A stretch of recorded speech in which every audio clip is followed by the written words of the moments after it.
안녕하세요. 구두방을 운영하고 있는 60대 남자입니다. 제가 운영하고 있는 구두방은 단순히 제가 푼돈을 버는 공간이 아닌 제 자부심이나 다름없습니다. 왜 아무리 작은 사람이라고 해도 신이 자부심을 내려준다고 하잖아요. 그게 삶을 살아가는 큰 원동력을 주기 때문이죠. 그래서 그 일이 무엇이든지 나라는 사람의 가치를 높여주기 때문에 내가 자부심을 가지고 있는 일에 대해서는 절대로 양보를 하지 말라는 말이 있나 봅니다. 내 자부심을 지키는 일이 내 가치를 지키는 일이고 또 그 가치가 무너진다면 지금까지 외롭고 괴로운 거 다 견디고 살아온 게 무슨 이유가 있겠습니까? 시끄러운 도로 근처에 바짝 붙은 구두방이 제 인생의 자부심이 된 건 그곳에서 손가락에 지문이 다 없어질 정도로 구두를 닦고 밑창을 붙이고 수선하면서 번 돈으로 자랑스러운 제 자식들을 키울 수 있었기 때문입니다. 아들 둘에 딸 하나, 제 인생에 있어서 더할 나위 없이 훌륭하고 믿음직스러운 자산이죠. 그리고 먼저 간 제 아내가 제게 남기고 간 자신의 분신이었습니다. 제 아내는 32살, 막내딸이 유치원 들어가는 거 보지도 못하고 눈을 감았습니다. 끔찍한 사고였고 그 사고로 인해 저는 제 자신과 같은 아내를 그리고 제 자식들은 사랑하는 엄마를 잃었죠. 아내가 제 곁을 떠났을 때 그 참담하고 막막한 심정은 누구도 상상을 못할 겁니다. 그리고 누구도 겪어서 안 되는 극심한 고통이었고요. 먼저 간 아내도 그 어린 나이에 자식 셋 두고 억울하고 불쌍해서 편히 눈 감지 못할 것 같아서 속이 다 아팠습니다. 솔직하게 말하면 그때 저도 확 눈을 감아버리고 싶은 생각이 없었다면 거짓말일 거예요. 저승길 길동무로 아내를 쫓아가 그 고통을 없애고 싶었죠. 하지만 당장 내 자신이 힘들고 살아갈 날이 막막한 것보다도 아내가 제게 맡기고 간 자식들, 아내와 제 자식들은 저 혼자만의 힘으로라도 어떻게든 키워내야 불쌍한 제 아내가 편히 눈 감을 거라고 그렇게 믿었습니다. 홀로 애새 키우느라 정말 피똥 싸면서 살았습니다. 하지만 제 자식들이 저를 믿고 따라와 주지 않았다면 저도 버티지 못했을 거예요. 3, 40대는 공사판에서 구르면서 살았네요. 특출난 능력은 없고 믿을 건 사지 멀쩡한 몸뚱아리와 남들보다 아주 조금 뼈대가 굵다는 것뿐이라 저는 그 몸뚱아리를 불태우며 살았습니다. 내 자식들 따뜻한 곳에서 재우기 위해 태울 장작이 제 몸뿐이었던 거죠. 그리고 여러 곳을 전전하다가 구두방 일을 하게 돼 지금까지 그 일을 변함없이 하고 있습니다. 변한 게 있다면 과거에는 온전히 자식들을 위한 돈을 벌었다면 지금은 그저 앞으로 제 몸 하나 책임질 돈을 번다는 거겠네요. 이제 자식들 걱정 없이 제 몸 하나 건사할 목적으로 일할 수 있는 거, 그만큼 자식들이 자리를 잡고 이제 애비의 보살핌에서 졸업을 했기 때문이죠. 올해 40 넘은 제 큰아들은 반도체 설비 엔지니어로 일하고 있고 작은 아들은 공공기관에서 근무 중입니다. 제 기쁨인 막내딸은 중견기업을 다니고 있죠. 제가 자식들을 최소한 실망을 시키지 않기 위해 열심히 살아온 것처럼 다행히 제 자식들도 그런 애비의 노력을 알아주고 저를 실망시키지 않았습니다. 물론 애들이 다 컸어도 어디 자식 걱정 없는 부모가 있겠습니까? 당연히 지금도 날씨가 조금이라도 바뀌면 자식 생각이 들곤 하죠. 특히나 몇 년 전부터 큰아들이 제 속을 타들어가게 했습니다. 아, 이 녀석이 지금까지도 제 짝을 못 만났으니 말이죠. 그래도 맞이라서 어려서부터 어른스러워 애비 도와서 동생을 돌볼 줄 아는 책임감도 있고 지 앞가림 잘해서 결혼도 조금은 늦어도 어련히 할 거라고 생각을 했습니다. 근데 30 중반이 넘고 후반이 넘고 40 줄에 들어서도 결혼할 상대를 데려오지 않는 겁니다. 지 동생들 다 집어더 독립할 때 제일 큰 놈이 아직 애비랑 같이 살아서 저는 혼자 남는 제가 걱정돼서 이놈이 걱정은 안 하나 했어요. 그래서 걱정 말고 가라. 나는 네 엄마 가고 나서 웬만한 외로움에는 도 같은 사람이니 걱정 말고 네 인생 찾아서 가라고 수도 없이 말했습니다. 그럼 큰아들이 이렇게 말했죠. 아버지, 사람이 그저 옷이라고 다 몸에 걸치진 않잖아요. 내 몸에는 맞는 옷인지 지금 날씨에 입어도 되는 옷인지, 그리고 내가 이 옷이 입고 싶은지 따질 거 다 따지고 있는데 저한테는 결혼이 굳이 걸치지 않아도 되는 옷이에요. 그리고 그게 어디 벗고 싶을 때 생각 없이 훌훌 벗어 던질 수 있는 건가요? 나중에는 벗지도 못하고 내 살에 딱 달라붙을 수도 있는데.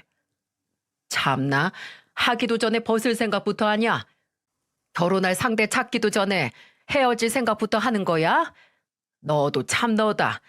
어째 젊은 놈이 구더기 무서워서 장을 못 담궈? 아유, 언젠 다 늙었다고 그러다 아무도 안 주워갔다고 하셨으면서. 그리고 찍어 먹어봐야 똥 된장 구분해요. 제가 저를 제일 잘 아니까 일찍 그 길이 아니다 하고 다른 길로 가는 거죠. 이때까지만 해도 큰아들 등판을 사정없이 때리면서 그래도 해보면 다르다고, 안 하는 것보다 한번 해보는 게 네 인생이나 생각을 바꿀 수 있다 말했었습니다. 근데 지금 보니 차라리 일찍 깨닫고 아닌 게는 아니라고 발을 들이지도 않은 큰아들의 말이 맞을 수 있다는 생각이 드네요. 안 하는 이만 못한 결혼을 제 자식이 하게 될 줄 몰랐으니 말입니다. 몇 년 전 작은 아들이 결혼하겠다 사람을 데려왔었어요. 이미 지 형과 동생을 통해서 만나는 사람이 있다는 건 알고 있었어요. 딸의 말로는 연애한 지 1년도 안 됐는데 좀 급하게 하는 거 아니냐고 하더군요. 뭐 그만큼 좋으니 그러겠지. 차라리 사랑에 불 붙었을 때 다 해치우는 게 낫다. 그렇게 대꾸를 했던 기억이 나네요. 근데 나중에 작은 아들이 그 상대를 데리고 오기 전에 큰아들이 제게 그러더군요. 아버지, 근데 아버지가 좀 마음이 불편하실 수 있어요. 일단 알아만 두세요. 아니, 자식이 결혼한다는데 그 상대가 뭐 민족의 배신자나 친일파 집안 자식만 아니면 된다고 웃어 넘겼거든요. 제가 제 자식들을 너무 믿었나 봅니다. 막연히 뭐 얼마나 제 눈밖에 날 상대를 데려오겠어. 그렇게 생각을 한 거죠. 근데 참 진실을 알고 마음이 불편하기 짝이 없었습니다. 작은 아들이 결혼하겠다던 아가씨는 초혼이 아니더군요. 제 작은 아들이 두 번째 결혼 상대였습니다. 물론 그게 큰 흠은 아닙니다. 근데 부모 입장에서 내 아들이 왜 굳이 그런 선택을 할까 싶은 마음이 들더군요. 큰아들은 본인도 그 사실을 근래에 알게 됐고 동생이 아버지에게 결혼 허락을 받는 걸 도와달라고 했다고 했습니다. 지도 쉽게 제 축하를 받을 자신이 없으니 지 형한테 도움을 요청한 거죠. 모든 걸 알게 된 제 연락을 받고 집으로 온 작은 아들은 앉기도 전에 장황한 변명을 늘어놓더군요. 아버지, 이게 재혼이라고 하는 것도 애매해요. 그 사람이 사실 결혼식은 올렸는데 혼인신고 안 하고 1년 정도 살고 갈라선 게 다예요. 결혼보다는 동거에 가까워요. 이놈아, 식을 올렸으면 다 한 거야. 아무리 법적인 관계 아니라고 해도 사실혼이라는 말이 왜 있겠어? 저도 어쩔 수 없이 자식에게 최선인 것만 생각하는 부모였습니다. 생각을 하면 할수록 왜 작은 아들이 이 결혼을 감행하고 싶어 하는지 이해가 되지 않고 답답하더군요. 만일 아내가 제 곁에 있었더라면 뭐라 했을까? 아내는 과연 이 결혼을 기꺼이 허락했을까 하는 생각도 들었고요. 사람 마음이 참 간사한 게 뭐든 본전 생각이 들기 마련이잖아요. 내가 내 자식 이미 한 번 갔다 온 결혼하게 만들려고 이리 고생해서 키웠나 하는 생각에 머리가 아팠습니다. 성철아, 사람이 한 번 갔다 온 데는 다 이유가 있어. 아무 이유 없고 책임 없이 그냥 헤어지기만 하는 게 아니라는 거야. 너 그거 다 따져봤냐? 그 아가씨가 이번에 너랑은 1년 살고 안 헤어질 자신 있대? 너는 자신 있고? 작은 아들은 제 말에 반색을 하더군요. 그 아가씨가 그 전에 같이 살던 남자와 헤어진 건 전적으로 그 아가씨 탓이 아니라 그 아가씨는 피해자다 이겁니다. 아버지, 그 사람 진짜 불쌍한 사람이에요. 같이 살던 남자가 술 문제도 있었고 심지어 손버릇도 안 좋은 사람이라서 같이 살면서 몇 번을 폭행으로 경찰 부르고 하다가 헤어진 거란 말이에요. 이게 어떻게 그 사람 잘못이고 책임이에요. 그 사람은 피해자인데. 물론 그 얘기를 듣고 딱 하긴 했습니다. 근데 참 이상도 하죠. 아무리 그래도 마음이 움직이질 않는 거예요. 그저 그렇다고 해도 이렇게 결혼을 해야 하나. 만난 지 얼마 안 됐는데 더 연애하다가 더 심사숙고를 해야 하는 거 아닌가 싶어서 선뜻 작은 아들에게 기꺼이 결혼 허락을 하면서 축하해 줄 수 없었습니다. 그리고 제 입에서 순순한 허락이 떨어지지 않자 작은 아들의 발등에 불똥이 떨어졌죠. 장장 3개월, 석 달을 작은 아들은 그 아가씨와 함께 제 마음을 돌리기 위해 고군분투를 했습니다. 매일 제 집에 찾아왔고 그 아가씨를 데리고 제 구두방에도 찾아와서 어떻게든 얼굴이 있게 만들었어요. 그 아가씨는 오밀조밀 고왔지만 그래도 제 마음은 쉽게 바뀌지 않았습니다. 오히려 그렇게 매달리니 마음이 불편해지기만 했죠. 아버님, 저 왜 반대하시는지 너무 잘 알아요. 저도 이해해요. 아버님이 성철 씨를 정말 아끼시고 혼자 소중하게 키우셔서 조금이라도 자식이 힘든 길로 가는 거 원치 않으신 거잖아요. 만약 저희 부모님이 아버님과 같은 입장이라면 말리셨을 거예요. 근데 아버님, 저 정말 성철 씨랑 결혼하고 싶어요. 허락만 해주신다면 정말 저 며느리로 받아주신 거 평생 살면서 후회 한 번도 하지 않게 잘할 거예요. 일주일에 3번, 4번씩 제 구두방에 음식을 포장해 와서 아버님, 점심 아직 안 드셨죠? 하면서 제 앞에 음식을 싹 펼쳐놓더군요. 참 대단했습니다. 일면식도 없는 어른 앞에서 그렇게 태연하게 너스레를 떨 수 있다는 게 보통 일이 아닌데 결혼을 반대는 했지만 안쓰럽더군요. 남의 집 딸에게 매정하게 구는 것도 죄책감이 생겼고요. 이런 노력이 제 마음을 약하게 만들긴 했지만 제가 결국 3개월의 삽질 끝에 작은 아들의 결혼을 허락했던 결정적인 이유는 바로 사돈을 만났을 때였어요. 아직 확실히 결정을 안 내린 상태에서 작은 아들이 제게 무릎을 꿇을 기세로 속는 셈 치고 지 장인어른하고 장모님을 만나달라고, 그래도 마음이 바뀌지 않는다면 포기를 하겠다고 하는 겁니다. 그래서 끌려가는 척 사돈을 만나러 나갔죠. 사돈과 사부인은 절 보자마자 함께 고개를 숙여 인사를 하셨습니다. 그리고 사돈은 제게 이렇게 나오시는 것도 정말 어려운 결정하신 걸 텐데 나와주셔서 정말 감사합니다. 이렇게 말씀을 하시더군요. 그리고 사부인은 제게 요새 마음이 많이 언짢으시죠? 하고 하시며 같은 부모 입장에서 다 이해한다고, 만나주셔서 감사하다고, 그리고 죄송하다고 했습니다. 그분들이 제게 사과를 하고 제 앞에서 죄인처럼 있을 이유가 하나 없었는데 연신 제 눈치를 보시는 게 마음이 불편했습니다. 부모 마음이 뭔지, 자식을 위해서 그리 자존심을 굽히는 게 저 또한 부모인지라 이해가 되더군요. 그리고 두 분은 참 좋은 분들이셨습니다. 한마디로 좋은 어른, 좋은 부모였죠. 그때는 미처 알지 못했지만 사돈 부부의 모습은 제가 끝내 작은 아들의 결혼을 허락할 수밖에 없는 큰 이유가 됐습니다. 아마 그런 부모 아래서 외동딸로 자랐으니 콩 심은 데 콩나고 팥 심은 데 팥난다고, 어쩌면 며느리에게 단점은 오로지 이전의 사실혼 이력 한 가지일 거라는 생각이 드러나 봅니다. 제게 보이는 사돈 부부의 인성이 며느리에게도 있을 거라고 그렇게 믿었어요. 어쩌면 그렇게 믿어야만 그 결혼을 허락할 수밖에 없었던 거일 수도 있겠네요. 결혼 허락을 하고 나서 저는 반 포기한 상태였어요. 3달 동안 반대한다고 힘이 빠져서 그 후에 며느리가 작은 아들을 통해 결혼식은 최대한 작게 하고 싶다고. 아무리 그래도 며느리는 2번째이니까 결혼식은 요란하게 하고 싶지 않다고 했을 때도 알아서 하라고 했습니다. 작은 아들은 그저 뭐든 며느리의 마음에 들게 맞춰주더군요. 참 아쉬울 것 하나 없는 녀석이 왜 저럴까 했는데 저도 옛날에 제 아내 옆에서 쩔쩔매기만 했으니 아주 이해하지 못한 건 아니었어요. 내 아들이 제대로 홀렸구나 하고 씁쓸하게 웃었는데 결혼 후 아쉬울 때 감춰졌던 본색을 드러낸 며느리를 생각하니 확실히 제 아들이 홀려도 아주 제대로 홀린 거였어요. 며느리는 결혼하고 얼마 지나지 않아 임신을 했습니다. 둘이서 제게 임신 소식을 전하며 며느리는 거봐요. 아버님 제가 결혼하면 정말 잘한다고 했죠? 이렇게 바로 예쁜 손주 만들었잖아요. 라고 웃더군요.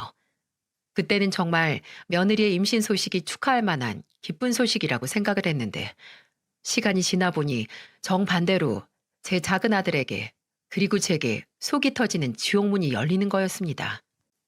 임신 전에 며느리는 별 문제가 없었습니다.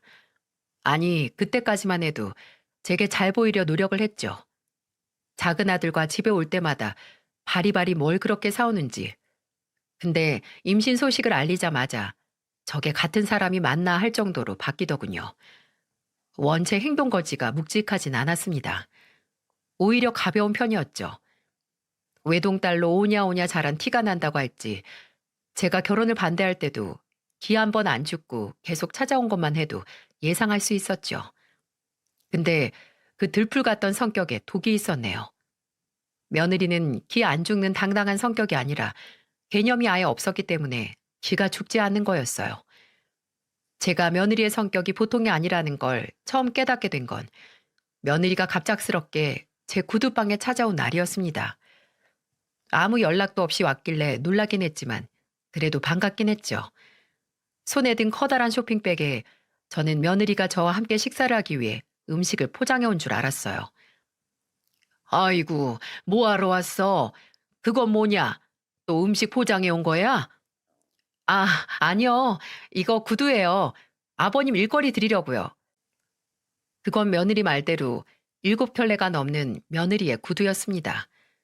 며느리는 바닥에 구두를 하나씩 펼치며 제게 그러더군요. 아버님, 이건 뒤쪽 굽이 좀 닳았는데 좀 깔끔하게 정리해 주시고요. 여긴 앞코 좀 반질반질하게 해주세요. 그리고 이건 스크래치 생기기 쉬우니까 좀 조심해서 만지시고요. 아셨죠? 제가 10여 년을 구두방을 운영했지만 지금껏 제 자식들도 제게 먼저 구두를 닦아달라, 고쳐달라 한 적이 없습니다. 애비가 손에 냄새 독한 약 묻혀가면서 쭈그려 앉아 일하는 걸 안쓰럽게 생각해서 감히 말도 안 꺼냈어요. 제가 집에서 지나가면서 애들 신발이 눈에 띄어서 손 좀 봐주면 그것도 하지 말라고 말리고, 중요한 날 구두 닦아준다고 하면 지들이 한다고 구두방 사장님 보고 배운 거 많다며 한사코 저를 말렸죠. 근데 저와 이제 가족이 된 지 몇 달 되지도 않은 며느리가 구두를 한아름 가져와서 이건 이렇게 하고 저건 또 저렇게 하라는 게 어이가 없더라고요. 돌려 말하면 어찌 이리 벽이 없나 싶었고, 솔직하게 말하면 뻔뻔하고 염치가 없어 보이기까지 했어요. 와서 이것 좀 부탁드린다고 했으면 시아버지가 며느리 구두 깨끗하게 해준다는 생각에 기꺼이 해줬을 겁니다. 근데 하나하나 펼쳐가면서 말하는 꼴과 마지막에 아버님, 이거 다 끝나면 저한테 연락하지 마시고 그냥 택배로 붙이세요. 이거 들고 오느라 저 어깨 빠지는 줄 알았어요. 아셨죠? 이런 말까지 해서 황당했네요. 그래서 손수 구두 다 모아서 다시 쇼핑백에 넣고 말했습니다. 가져가라. 네? 왜요? 아버님 일 많으세요?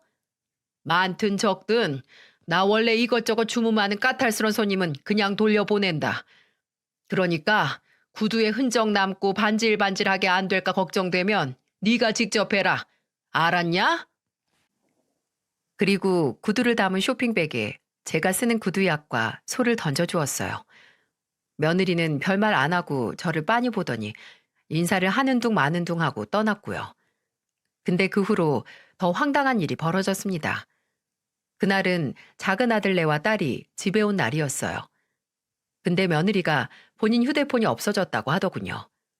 어디다가 둔 건지 방안을 샅샅이 살피다가 딸에게 이렇게 말했죠. 아가씨, 나 휴대폰 못 찾겠는데 전화 좀 해줘요.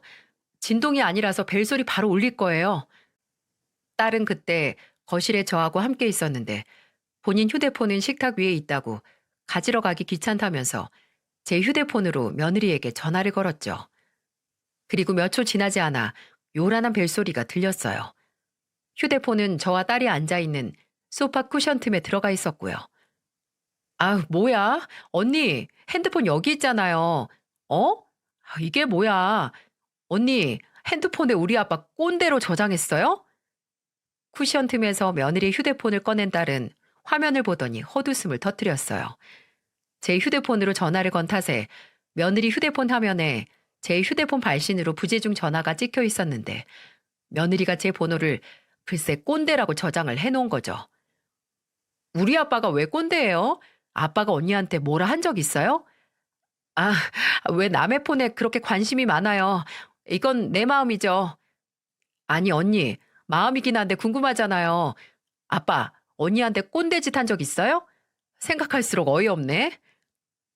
딸이 그걸 보고 좀 화가 났나 봅니다. 딸도 제가 며느리에게 뭐 싫은 소리를 한 적도 없고 별다른 관심을 준 적도 없는 걸 알거든요.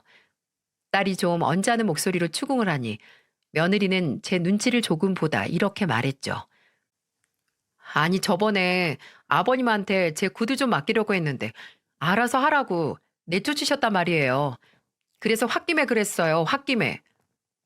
일종의 작은 복수였던 겁니다. 뭐 그리 화는 나지 않았어요. 젊은 세대가 보기엔 제 나이면 충분히 꼰대라 할 수 있는 거죠. 그리고 제가 이미 제 구두방에 구두를 바리바리 싸들고 온 며느리에게 좀 실망을 한 건지 놀랍거나 하지도 않았어요. 그냥 그래 나 꼰대다 하는 마음이었습니다. 딸이 옆에서 며느리에게 언니 자식인 우리들도 아빠한테 먼저 구두 닦아달라고 한 적 없어요. 근데 며느리가 와서 구두 닦아달라고 하니까 아빠도 황당하셨겠죠. 라고 말할 때 그냥 가만히 있었고요. 근데 아무 말 없이 가만히 있던 걸 며느리는 제가 꼰대라는 호칭을 받아들였다 생각을 하나 보네요. 그 후에도 지 마음에 들지 않으면 대뜸 꼰대가 꼰대 같다는 말을 입에 붙이고 살았거든요. 그날은 아내 기일이었죠. 저희 가족은 원래 제사를 지내지 않았어요. 근데 아내가 떠난 후로는 거창한 제사를 지내는 건 아니지만 그냥 가족들끼리 모여서 아내를 생각하고 생전 아내가 좋아하던 음식들 차려서 다 같이 먹곤 했습니다. 제사상에 음식을 많이 올리지도 않아요. 며느리가 가족이 되고 처음 맞이하는 아내의 제사였는데 며느리는 얼굴 한번 본 적 없는 시어머니에 대한 가족으로서의 배려나 위하는 마음이 하나 없었습니다. 작은 아들과 며느리가 아내 제사를 위해 집에 들어오자마자 현관에서부터 며느리가 이런 소리를 하는 겁니다. 아, 진짜 속았다. 나는 당신네 집 제사 없는 줄 알았는데. 그 말에 의아해서 상 닦다 말고 뒤를 돌아봤는데 며느리에게 작은 아들이 타박을 하더군요. 아니, 음식 다 준비해서 본격적으로 제사 지내는 게 아니라 사올 건 사오고 음식 하는 것도 얼마 없어. 그냥 가족들끼리 모여서 식사하는 거나 다름없는데 무슨 제사야. 그래도 속은 거야. 가족들이 한 집에 모여서 음식 준비하고 향 피운 다음에 그 음식 먹는 게 제사지. 그럼 아니야? 며느리는 그 이후로도 계속 툴툴거렸습니다. 너나 할 거 없이 아내 제사상에 올리기 위해 음식 준비하고 그릇에 담고 하는데 주변만 빙빙 돌 뿐 뭐 하나 하는 게 없더군요. 조용이라도 있으면 다행이게요. 주변에서 연신 뭐야 그냥 제사 음식이네. 이게 무슨 제사가 아니야? 라고 중얼거리는 겁니다. 참 듣기가 싫더군요. 굳이 와서 저렇게 불평만 늘어놓는 게 정상인가 싶었고요. 이것 좀 해라, 저것 좀 도와달라 해도 하는 둥 마는 둥 하던 며느리는 끝내 이딴 소리까지 해서 사람 속을 뒤집어 놨습니다. 근데 어머님이 원래 제사 음식을 좋아하셨어요? 좋아하는 음식만 한다고 하더니 맨 전들 뿐이네. 듣다 못한 저는 음식을 옮기다 말고 돌아가 며느리에게 말했어요.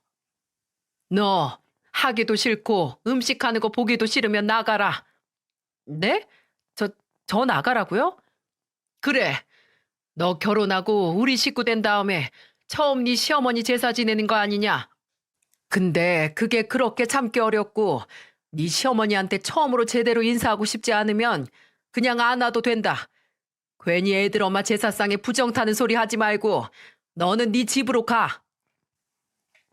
제가 그렇게 화를 내니 작은 아들이 와서 저를 말리고 사과를 하더군요. 그리고 며느리에게도 당신 정말 왜 이러냐고 사과드리라고 하는데 며느리는 뾰로통한 얼굴로 팔짱을 끼고 있었어요. 그리고 입만 우물거리더니 네, 그럼 저 앞으로 제사에 참여 안 할게요. 완전 꼰대 같아. 라고 하더니 휙 집을 나가는 겁니다. 작은 아들은 바로 며느리를 부르며 뒤쫓아갔죠. 그래요. 제사 지내기 싫을 수 있습니다. 귀찮을 수 있죠. 근데 굳이 거기서 싫은 티 팍팍 내고 막대 먹은 소리나 하는 게 말이 되나요? 남은 저와 큰아들, 그리고 딸은 마저 음식을 준비한 뒤 작은 아들과 며느리 없이 아내에게 음식을 대접했습니다. 그리고 저희도 식사를 했죠. 몇 시간 뒤 작은 아들이 며느리 끌고 와서 제 앞에서 제대로 사과를 시키긴 했지만 얼굴을 푹 숙이고 잘못했다, 용서해달라, 이제 안 하겠다 말하는 며느리를 봐도 그 어떤 감정도 느껴지지 않았습니다. 그 정수리를 보고 있으니 사람이 화장실 들어갈 때 나갈 때 다르다고 하지만 일이 바뀔 수 있냐?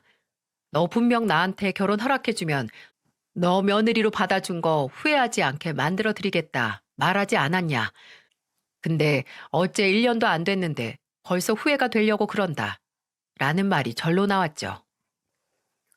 그렇게 반성하는 척 하는 것도 얼마 가지 않았습니다. 아이 며느리는 제게서 나는 구두약 냄새 때문에 입덧이 심해진다고 얼굴 한번 비추지 않았거든요. 괜히 시댁에 오기 싫은 걸 제 구두약 냄새 탓하는 게 어처구니 없고 괘씸했지만 차라리 저도 며느리 얼굴 안 보는 게 속 편했습니다.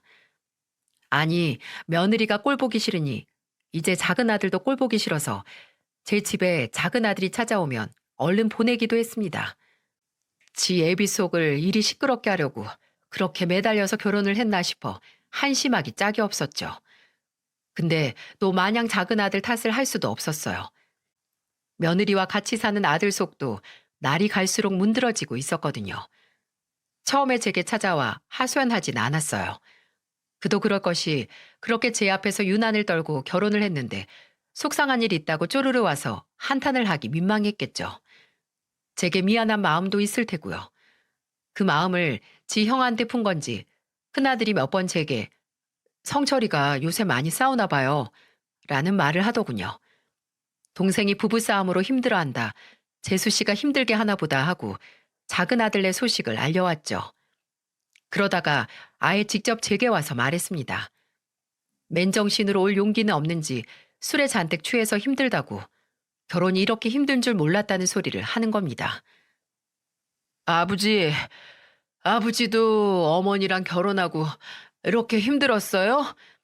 이렇게 마음이 안 맞고 매일 싸우고 얼굴 보면 속이 꽉 막히는 것 같고 대화하기도 무섭고 그랬어요? 야 이놈아, 비교할 걸 비교해. 네 엄마가 언제 내 속을 뒤집어 놨는데? 결혼? 당연히 어렵지. 근데 너처럼 매일 후회할 정도로 힘든 건 아니다. 그냥 네가 그런 상대를 골라 결혼한 것뿐이야. 맞아요, 맞아. 내가 선택한 거죠. 내 잘못이야. 매달 카드값만 4,500씩 깨지고 아침, 점심, 저녁 다 배달 음식에 설거지 귀찮다고 요새 그 사람 일회용 접시랑 젓가락만 써요. 그게 싫으면 아침, 저녁 저더러 설거지하라고 해서 제가 출근 전 퇴근 후에 설거지하면 보란 듯이 설거지거리를 산더미만큼 쌓아놔요. 질 아니라 이거죠. 행복하고 싶어 산 결혼인데 이럴 거면 왜 한 건지 진짜 모르겠습니다, 아버지. 끝내 흐느끼면서 말하는 작은 아들에게 내가 뭐라고 했냐. 그러니 애비 말 듣지 왜 안 그랬냐는 말을 할 수는 없었습니다. 잘못된 선택을 한 자식을 조롱하는 것밖에 아니니 말입니다. 저는 아들에게 진짜 며느리가 그전 결혼 생활에서 뭐 잘못해서 갈라선 거 아니냐고 잘 알아본 거냐고 물었습니다. 근데 아들은 그때는 정말 사람이 미련하게 착했다고. 그래서 맞고 살지 않았냐고 본인이 경찰 신고 기록도 봤다고 하더군요. 제 아들이 사랑에 눈먼 답 없는 머저리거나 아니면 며느리가 아들을 아주 보기 좋게 단단히 속인 거라고 생각을 했죠. 성철아, 너 잘 생각해보고 늦기 전에 정리하든지 해라. 네 형이 그러더라. 안 맞는 옷 계속 입고 있으면 나중에 그게 내 살인지 옷인지 모를 정도로 딱 달라붙어서 벗을 수가 없다고. 그러니까 그게 살되기 전에 잘라. 네가 불행하다 생각하면 끝낼 생각도 하라고. 근데 아버지, 저도 생각을 안 해본 게 아닌데 말처럼 쉽지가 않아요. 아버지, 어머니 없이 혼자 저희 키우느라 힘드셨잖아요. 그래서 지금 혼자 되는 것도 무섭고 또 요새 그 사람 조금만 수틀려도 애 지울 거라고 안 낳을 거라고 저 협박해요. 근데 제가 뭘 더 어떻게 하겠어요? 아들은 그래도 애 낳고 달라진다는 사람 있지 않냐고. 부모가 돼서 철이 들면 상황이 나아질 수도 있으니 지금은 믿고 싶다고. 그러니까 아버지도 믿어달라고 하더군요. 근데 30 넘도록 생기지 않던 철이 부모가 된다고 해서 생길 리 없겠죠. 며느리는 손자를 낳고도 뭐 하나 바뀌지 않았습니다.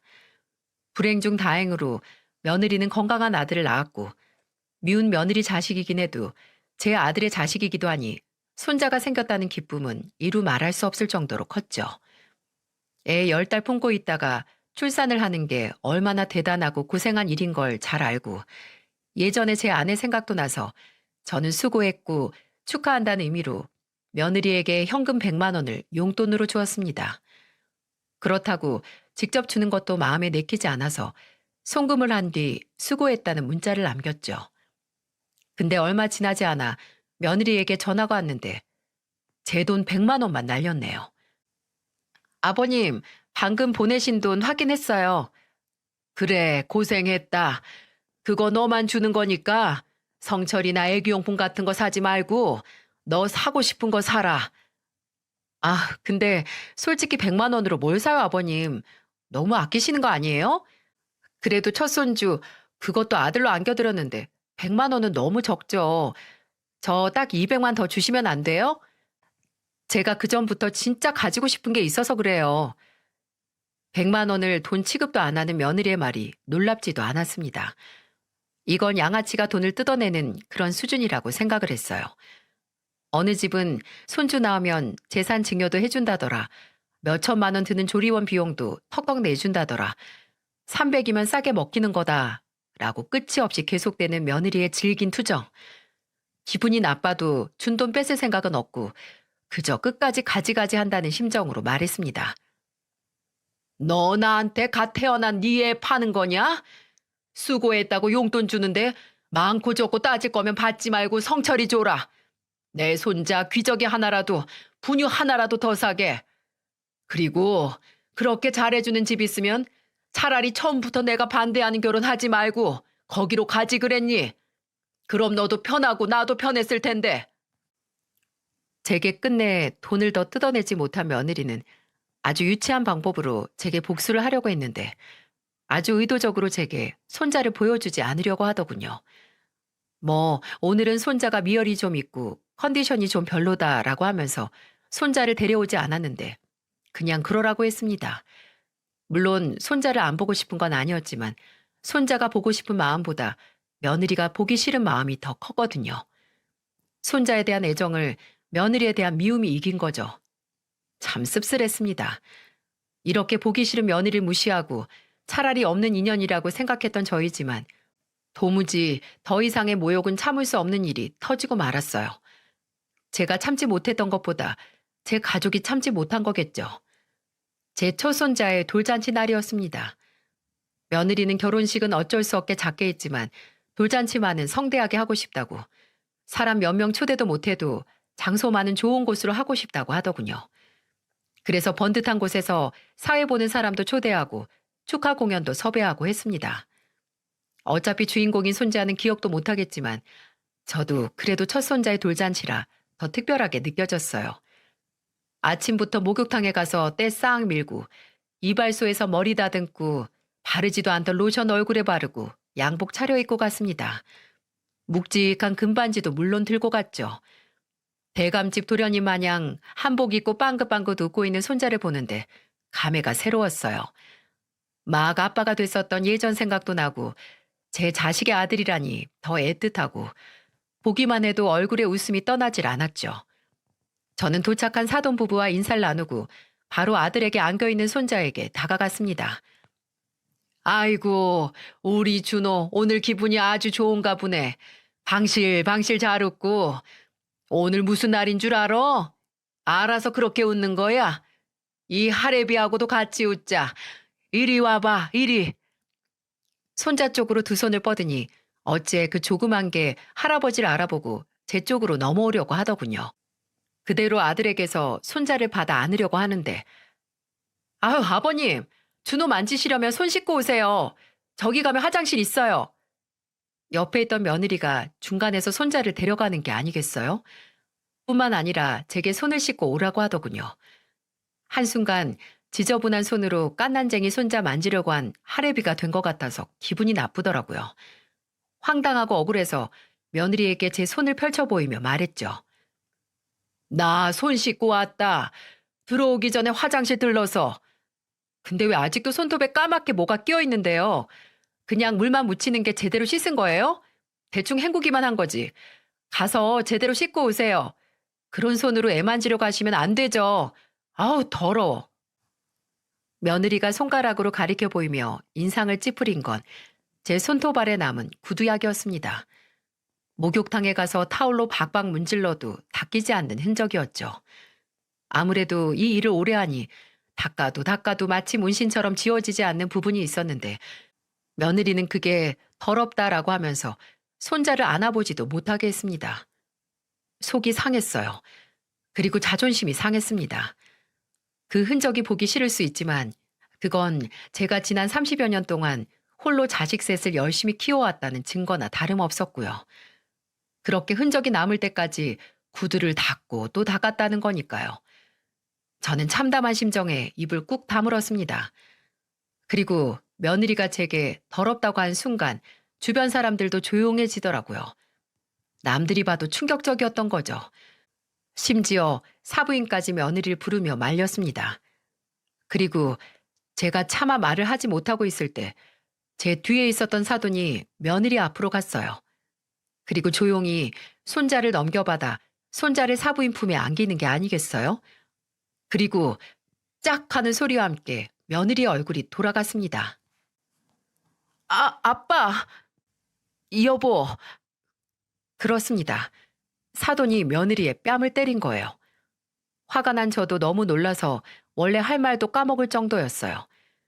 주변에서 얼마나 놀라든 사돈은 경악에 휩싸인 며느리 팔뚝을 잡아 제 쪽으로 끌면서 호통을 치기 시작했죠. 고개 숙여 이거사! 고개 숙이고 사과드려! 내가 무슨 사과를 해? 그리고 아빠가 왜 나를 때려? 내가 뭘 잘못했다고? 건방지고 할 말 못할 말 구분 못하는 것도 죄야.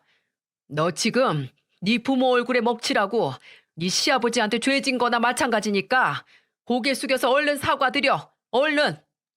싫어. 나 잘못한 거 없어. 아버님이 먼저 저 손으로 우리 준호 만지려고 했잖아. 우리 준호 얼굴에 세균이라도 묻거나 한복에 얼룩지면 어떻게 할 건데? 저거 비싼 거란 말이야. 이게 그래도 진짜? 사돈이 무슨 말을 해도 고개 빳빳이 들고 더 바락바락 소리를 지르는 며느리. 자식이 그저 부모가 떠먹여주는 대로 자라주는 게 아니라는 걸 절절히 느낄 수 있었습니다. 며느리가 그렇게 적반하장으로 나오니 제 옆에 있던 딸도 참지 못하고 한 소리 시작했죠. 말이면 단 줄 알아? 세균? 야, 너는 우리 아버지 손에 묻은 구두약은 그렇게 혐오하면서 그 구두약 묻혀가면서 번 돈은 괜찮나 보다. 그러니까 애 낳았다고 우리 아버지한테 300 내놓으라고 했지. 뭐? 야, 사돈 처녀 말이 진짜야? 너, 네 시아버지한테 돈 달라고 했어? 아가씨, 낄 때 안 낄 때 구분해요. 왜 아가씨가 나서는데? 네가 우리 아빠 욕보이는데 딸인 내가 당연히 껴야지. 나는 너랑 다르게 효녀거든. 말이 좀 짧네. 너 입 못 다물어? 아무것도 모르면 가만히 있으라고. 뭘 아무것도 모르는데? 그리고 나한테 그렇게 존대받고 싶냐? 그럼 존대받게끔 행동해. 꼭 너같이 위아래 구분 없이 막 나가는 것들이 손 아래 사람한테 대접 안 받으면 개거품 물고 쓰러지려고 하더라. 지가 하는 건 생각도 못하고. 네가 우리 아빠한테 기본이라도 하면 내가 이러겠니? 참나. 그럼 잘난 네 아빠한테 손 씻고 오라고 해. 손 씻고 오면 내 아들 얼마든지 줄 테니까. 아, 진짜 말이 안 통하네. 이 정신머리 없는 게. 너 이리 와. 내가 그 쓸모없는 머리통 그냥 다 뽑아버릴 테니까. 벌처럼 튀어나간 딸은 그대로 며느리의 머리채를 잡고 뒤흔들기 시작했습니다. 악을 쓰면서 정말 뽑아낼 기세로 좌우로 현란하게 흔들더군요. 그럴수록 며느리의 비명소리도 높아져 갔고요. 이거 뭐하러 달고 다니는데? 어차피 기능도 안 하는 거 뭐하러 붙이고 다녀? 야, 야, 너 이거 안 놔? 안 놔! 내가 제대로 된 생각도 못하는 네 머리통 오늘 아예 뽑아버릴 거야. 우리 아빠가 손에 저 구두약이 왜 묻어 있는데?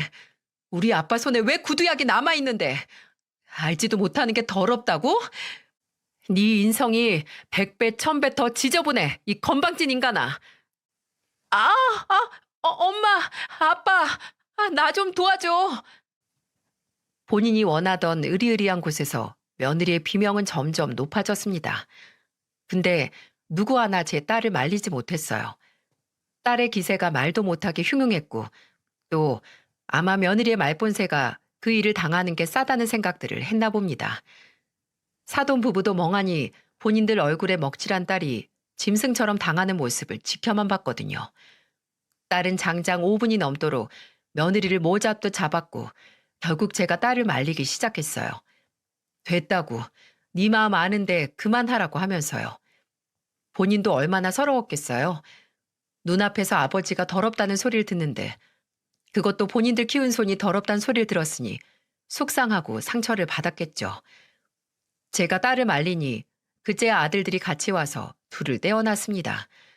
분이 안 풀린 제 딸은 아직 못 뽑았다고 내가 저 대갈통 뽑고 갈 거라고 악을 썼는데 이미 며느리의 혼은 뿌리째 뽑힌 것 같았어요. 넋이 나가서 주저앉아 통곡도 못했거든요. 그렇게 제 첫 손자의 돌잔치는 아수라장이 됐습니다. 마련한 3단 케이크에 칼 한 번 대지 못하고 끝났으니 말이죠. 큰아들과 딸은 저와 함께 제 집으로 갔고 작은 아들은 일단 손자를 데리고 혼이 나간 며느리와 함께 갔고요. 작은 아들은 가면서도 저를 보고 입을 열지 못했습니다. 마치 목구멍에 말이 걸린 사람처럼 괴로운 얼굴로 저를 쳐다봐서 저는 이미 내 마음 다 안다고 팔뚝을 툭툭 두들겨 주고 왔네요. 물론 마음이 많이 상하고 제 아들과 손자가 제 자부심을 공격한 인간과 한 지붕 아래서 가족으로 엮여서 산다는 게 걱정도 되고 마음이 편치 않았습니다. 제 자식이라고 해도 자식의 인생은 내 인생이 아니니까 뭐라 더 조치를 취해야 할지 막막했어요. 근데 일이 이렇게 커질지 몰랐네요. 왜 유리창에 미세한 잠금이 몇 개가 있으면 나중에 아주 작은 자극으로도 금세 쨍그랑하고 깨지잖아요. 아마 그런 게 아니었나 싶습니다. 작은 아들은 끝내 이혼을 마음먹게 됐거든요. 이해 못하는 건 아닙니다. 저도 며느리 때문에 힘들고 속이 상한 적이 한두 번이 아닌데 같이 살던 아들은 더하면 더했지 덜하지 않았을 테니 돌잔치에서 있었던 사건이 몇 배로 충격이 컸겠죠. 제게 와서 이혼밖에 답이 없다고 이제 막 손자를 보여드렸는데 이런 소식 전해서 죄송하다고 우는 작은 아들에게 저는 그저 다른 거 걱정 말고 네 행복을 지키라고 했습니다. 뭐든 네 행복보다 중요하지 않다고 나는 너만 괜찮으면 다 좋다고 말이죠. 근데 인생에 있어서 커다란 결정을 하는 자식에게 해줄 수 있는 게 지지와 응원뿐이라는 게 무력하기 짝이 없더군요. 안타까웠습니다.